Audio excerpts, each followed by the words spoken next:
Assalamualaikum warahmatullahi wabarakatuh. Halo semua, pada praktikum kali ini kita akan mempelajari mengenai kromatografi lapis tipis. Kromatografi lapis tipis masuk ke dalam jenis liquid kromatografi. Berdasarkan mekanisme pemisahannya, terdapat beberapa teknik liquid kromatografi. Di antaranya adalah adsorption kromatografi, partition kromatografi, ion exchange kromatografi, size exclusion kromatografi, dan affinity kromatografi. Kromatografi lapis tipis termasuk ke dalam teknik adsorption kromatografi, yaitu pemisahan berdasarkan absorpsi senyawa kimia terhadap permukaan dari fase diamnya.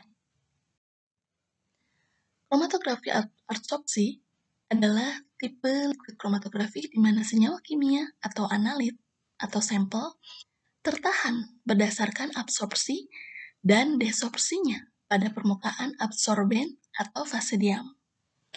Contohnya adalah sebagai berikut.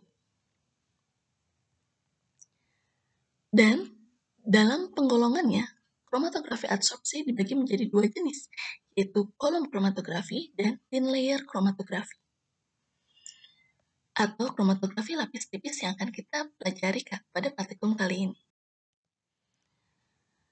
Adapun pada kolom kromatografi, penggunaan fase diam sangat penting dalam pemisahan sampel. Berikut adalah interaksi antara fase diam pada kolom kromatografi dengan sampel, di mana ada interaksi antar molekul dari fase diam dengan sampel. Berikut adalah gambaran dari interaksi fase diam pada thin layer kromatografi dengan sampel. Contohnya adalah fase diam dari silika gel.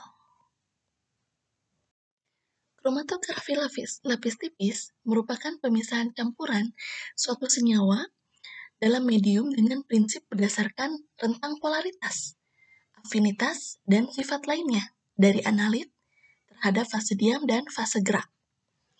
Berdasarkan hal tersebut, maka ada beberapa hal yang perlu diperhatikan. Di antaranya adalah sifat analit yang ingin kita identifikasi atau yang ingin kita pisahkan. Apakah analit tersebut bersifat polar atau non-polar? Sifat polaritas tersebut akan menentukan jenis pelarut yang akan kita gunakan. Jika analit bersifat polar, maka pelarut untuk mengekstraksi senyawa tersebut sebaiknya menggunakan pelarut dengan polaritas yang tinggi. Namun jika analit bersifat non-polar, maka sebaliknya. Berikutnya adalah pemilihan fase gerak. Pemilihan fase gerak ditentukan berdasarkan sifat analit yang ingin diidentifikasi atau dipisahkan, serta jenis fase diam yang digunakan. Yang kedua adalah pemilihan fase diam. Tentunya pemilihan fase diam ini berdasarkan sifat analit yang ingin diidentifikasi. Polaritas menjadi faktor utama dalam penentuan pemilihan fase diam yang akan digunakan. Adapun dalam kromatografi lapis tipis, terdapat beberapa komponen yang diperlukan, diantaranya adalah TLC chamber, TLC plate, tempat untuk pemisahan sampel, serta fase gerak dan sampel tersebut. Berikut adalah beberapa karakteristik dari jenis kromatografi. Karakteristik berdasarkan polaritas sorben atau fase diam, yaitu untuk adopsi kromatografi, salah satunya TLC, memiliki polaritas sorben yang tinggi. Berdasarkan polaritas solven, absorpsi kromatografi menggunakan polaritas dari yang rendah hingga sedang. Fase gerak untuk sampel umumnya menggunakan senyawa heksan, toluen, maupun metil klorida. Untuk fase gerak lainnya yaitu dapat menggunakan aseton hingga etil asetat. Polaritas untuk atau kekuatan polaritas atau kekuatan ionik dalam mengelusi sampel dari kromatografi lapis tipis, yaitu berdasarkan peningkatan polaritas. Sampel dengan komponen terelusi yaitu komponen dengan polaritas yang paling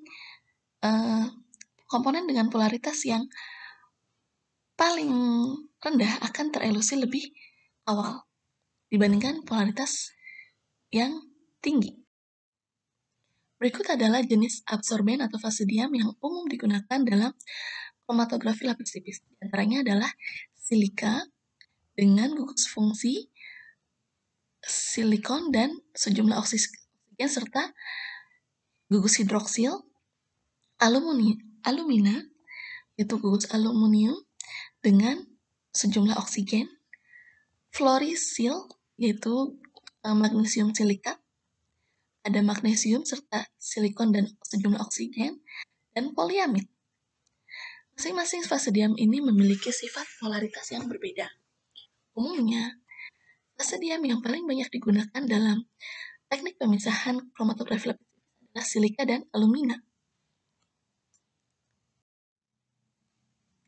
Adapun karakteristik dari dua jenis fase diam tersebut antaranya adalah merupakan fase diam yang paling populer digunakan, mengabsorpsi atau menyerap senyawa yang cenderung memiliki sifat polaritas yang tinggi atau polar, karena dari fase diam tersebut mengandung gugus fungsi yang cenderung bersifat polar, yaitu gugus hidroksil dan gugus oksigen.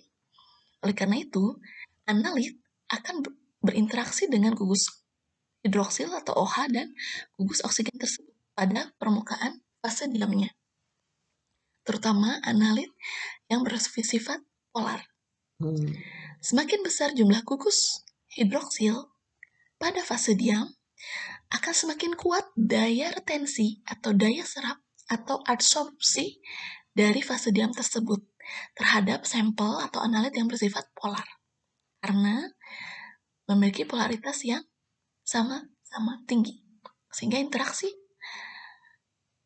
polar tersebut semakin kuat. Adapun untuk analit non-polar, tidak akan tertahan atau terabsorpsi lebih lama di dalam fase diam silika maupun alumina tersebut. Ini dikarenakan polaritasnya yang berbeda, sehingga akan terelusi lebih awal dibandingkan analit polar. Berikut adalah jenis-jenis fase diam yang dikategorikan berdasarkan polaritasnya. Dari yang paling bawah adalah reverse phase, yang berupa fase diam hidrokarbon coated silika. Contohnya adalah fase diam C18, memiliki polaritas yang paling rendah, cenderung non-polar, sehingga dikenal sebagai fase diam reverse phase, di mana fase diamnya bersifat non-polar dan fase geraknya bersifat polar. Berikutnya adalah polaritas yang lebih tinggi, yaitu paper atau kertas, selulosa, hingga silika gel dengan polaritas yang tinggi.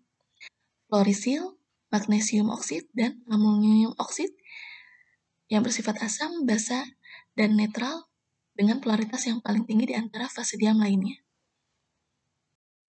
Berikut adalah gambaran dari pengaruh polaritas fase gerak terhadap nilai RF dari suatu komponen.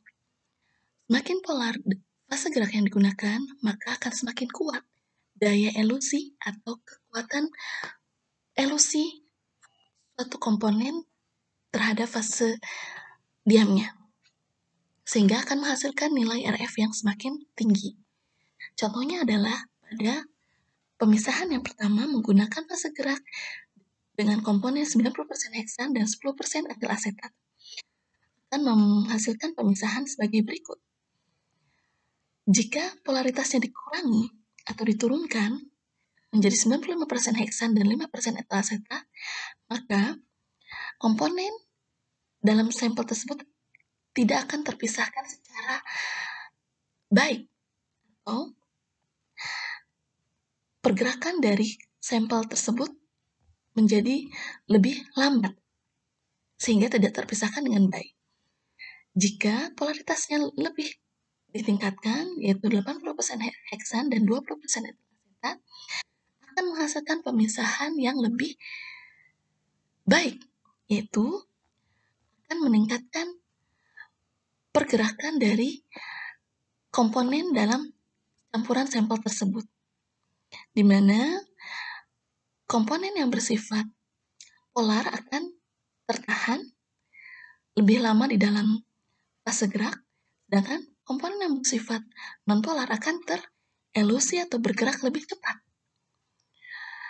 Pada fase gerak dipengaruhi oleh polaritas dari fase gerak. Jika polaritas semakin ditingkatkan hingga 100% etil asetat, maka akan menghasilkan pergerakan yang sangat cepat dari komponen tersebut, sehingga dapat mengakibatkan kehilangan komponen-komponen lain di dalam sampel yang bersifat nonpolar. Dan jika fase gerak yang digunakan ekstrim nonpolar atau sangat nonpolar, yaitu hanya terdiri dari 100% heksan, maka komponen tidak akan terpisahkan dengan baik, di mana komponen yang bersifat nonpolar tidak akan terpisahkan dari komponen yang bersifat polar. Berikutnya adalah fase gerak.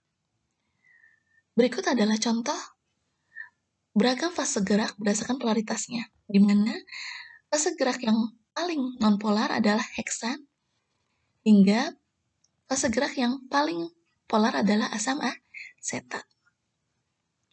Pemilihan fase gerak ini sangat penting, disesuaikan dengan sifat analit atau sampel yang dianalisis atau yang diidentifikasi, serta metode kromatografi lapis tipis yang digunakan, apakah normal phase TLC atau reverse phase TLC. Berikut adalah peningkatan kekuatan elusi dari fase gerak berdasarkan polaritasnya. Semakin polar fase gerak akan memiliki kekuatan elusi yang semakin kuat. Hal ini dikarenakan semakin polar fase gerak, komponen yang bersifat nonpolar akan semakin cepat terelusi dari fase diam. Berikut adalah gambaran polaritas senyawa atau analit terhadap nilai RF.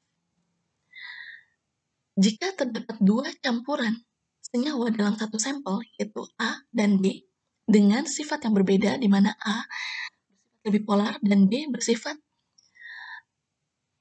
non-polar, maka komponen atau senyawa A akan memiliki afinitas yang paling kuat atau lebih kuat terhadap fase diamnya. Contohnya adalah fase diam yang bersifat polar, seperti silika gel. Sedangkan untuk senyawa B akan lebih mudah bergerak atau terelusi oleh mobile fase atau oleh fase gerak dibandingkan tertahan pada fase diamnya. Hal ini dikarenakan polaritasnya yang rendah, sehingga interaksi antara senyawa B dengan fase diamnya, silika gel, sangat rendah atau lemah, sehingga lebih mudah terelusi oleh fase geraknya yang bersifat polar. Hal ini menyebabkan pergerakan senyawa A di dalam fase diam itu lebih lambat, karena adsorpsinya sangat kuat terhadap fase diam. Sedangkan untuk senyawa B akan terelusi lebih cepat pada fase diam karena adsorpsinya lebih lemah. Hal ini menyebabkan nilai RF dari senyawa A itu lebih rendah dibandingkan nilai RF senyawa B yang memiliki nilai RF yang lebih besar. Hal ini membuktikan bahwa polaritas analit yang tinggi akan teradsorpsi lebih kuat pada fase diam yang bersifat polar. Contohnya adalah silika gel dan aluminium, sehingga akan menghasilkan nilai RF yang rendah atau kecil. Begitu juga sebaliknya untuk analit yang memiliki polaritas yang rendah. Berikut adalah gambaran dari pemisahan analit pada fase gerak silika gel atau yang bersifat polar, di mana benzil alkohol yang memiliki polaritas paling tinggi di antara sampel lain, yaitu benzaldehid dan etilbenzin, akan bertahan lebih lama pada silika gel, sehingga memiliki nilai RF yang rendah, yaitu di bawah. Sedangkan untuk benzaldehid yang memiliki polaritas yang lebih rendah dari benzil alkohol akan terelusi lebih cepat dibandingkan benzil alkohol. Dan etilbenzil yang memiliki polaritas paling rendah di antara sampel berikut akan terelusi paling cepat di antara benzil alkohol dan benzaldehid. Contoh kedua adalah pemisahan antara acetopenon dan benzopenon. Keduanya memiliki sifat polaritas yang berbeda, di mana acetopenon memiliki polaritas lebih tinggi dibandingkan benzopenon. Hal ini menyebabkan acetopenon memiliki nilai RF yang lebih kecil karena lebih kuat pada fase gerak yang berupa silika gel dibandingkan dengan benzopenon yang terelusi lebih cepat dengan nilai RF yang tinggi pada silika gel. Berikut adalah gambaran proses identifikasi kurkumin dan turunannya dengan metode kromatografi lapis tipis. Bahan yang digunakan adalah sampel berupa jamu tradisional serbuk kurkumin dan obat herbal terstandar kurkumin. Pelarut yang digunakan atau fase diam yang digunakan yaitu ada dua jenis, kloroform asetat glasial dengan perbandingan 9,5 banding 0,5, kloroform heksan dan asam asetat glasial dengan perbandingan berikut, etanol atau metanol PA, chamber kromatografi lapis tipis dan penutupnya, plat kromatografi lapis tipis dengan fase diam silika, labu takar, tabung Eppendorf, pipet mikrob, dan lain-lain. Prosedur untuk pembuatan fase gerak yaitu menggunakan dua jenis fase gerak dengan sifat polaritas yang berbeda. Fase gerak pertama terdiri atas kloroform dan asam asetat glasial. Fase gerak pertama ini memiliki polaritas yang lebih tinggi dibandingkan fase gerak yang kedua, yaitu campuran dari kloroform, heksan, dan asam asetat glasial. Kedua adalah pembuatan pelarut. Senyawa kurkumin diketahui larut pada pelarut yang bersifat polar dengan pH 4, sehingga pelarut dibuat dari campuran metanol dengan asam asetat glasial pH 4. Diperolehlah pelarut dengan metanol pH 4. Preparasi sampel dari obat herbal terstandar kurkumin, yaitu 15 ml OHT kurkumin, dihomogenisasikan dengan magnetic stirrer, lalu dilarutkan dengan pelarut metanol pH 4 hingga batas tera. Hal ini merupakan proses untuk ekstraksi dari senyawa kurkumin yang terkandung dalam sampel OHT kurkumin, sehingga diperoleh sampel kurkumin OHT dengan konsentrasi 60% volume per volume. Lalu ekstraksi berikutnya adalah dengan melalui ultrasonikasi dengan tujuan untuk memperoleh senyawa kurkumin dan turunannya dalam sampel tersebut.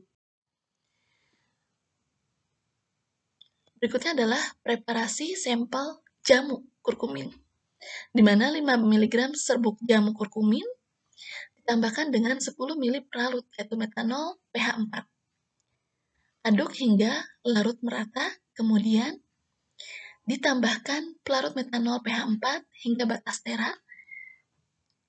Diperolehlah sampel jamu kurkumin dengan konsentrasi 200 ppm. Lalu diekstraksi senyawa kurkumin dan turunannya melalui ultrasonikasi. Selanjutnya adalah preparasi larutan standar kurkumin. Dalam analisis kromatografi, diperlukan larutan standar untuk membantu identifikasi komponen dalam suatu sampel. Pada kali ini, larutan standar yang digunakan adalah larutan standar kurkumin. 25 mg standar kurkumin dilarutkan dalam 10 ml pelarut, yaitu metanol pH 4. Aduk hingga larut merata, kemudian ditera dengan pelarut metanol pada labu takar 25 ml, sehingga diperoleh larutan stok sebesar 1000 ppm. Lalu dari 1000 ppm ini diencerkan hingga diperoleh larutan standar dengan konsentrasi 500 ppm dan 200 ppm. Berikut adalah tahapan untuk identifikasi kurkumin dan turunannya dengan kromatografi lapis tipis. Tahapan penting yang pertama dilakukan dalam analisis kromatografi lapis tipis adalah mengkondisikan chamber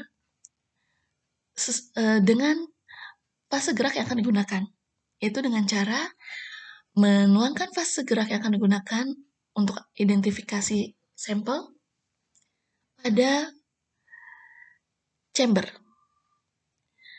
Lalu, masukkan kertas saring dengan ukuran yang sama dengan fase diam yang akan digunakan. Lalu, amati pergerakan fase gerak tersebut pada kertas. Jika telah mencapai ujung kertas, hal ini menunjukkan chamber tersebut telah jenuh dengan fase gerak tersebut. Selanjutnya, membuat garis start dan finish pada fase diam. Contohnya adalah silika gel. Dan diukur berapakah panjang lintasan dari pemisahan kromatografi lapis tipis tersebut. Hal ini bertujuan untuk penentuan atau perhitungan nilai RF dari sampel yang telah dipisahkan. Contohnya adalah menggunakan panjang lintasan sebesar 10 cm. Selanjutnya, dilakukan penetesan setiap sampel pada garis start, yaitu lintasan pertama adalah larutan standar kurkumin dengan beragam konsentrasi. Lintasan berikutnya adalah sampel. Masing-masing sampel ditotolkan sebanyak 3 mikroliter.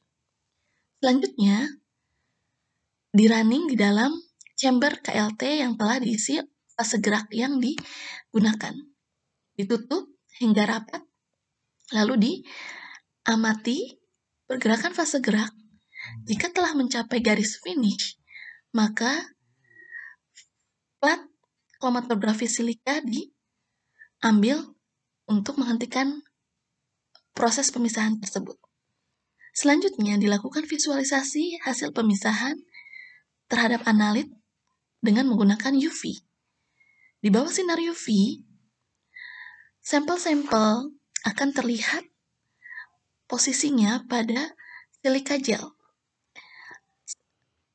Sampel tersebut diberi tanda untuk kemudian dihitung nilai RF-nya.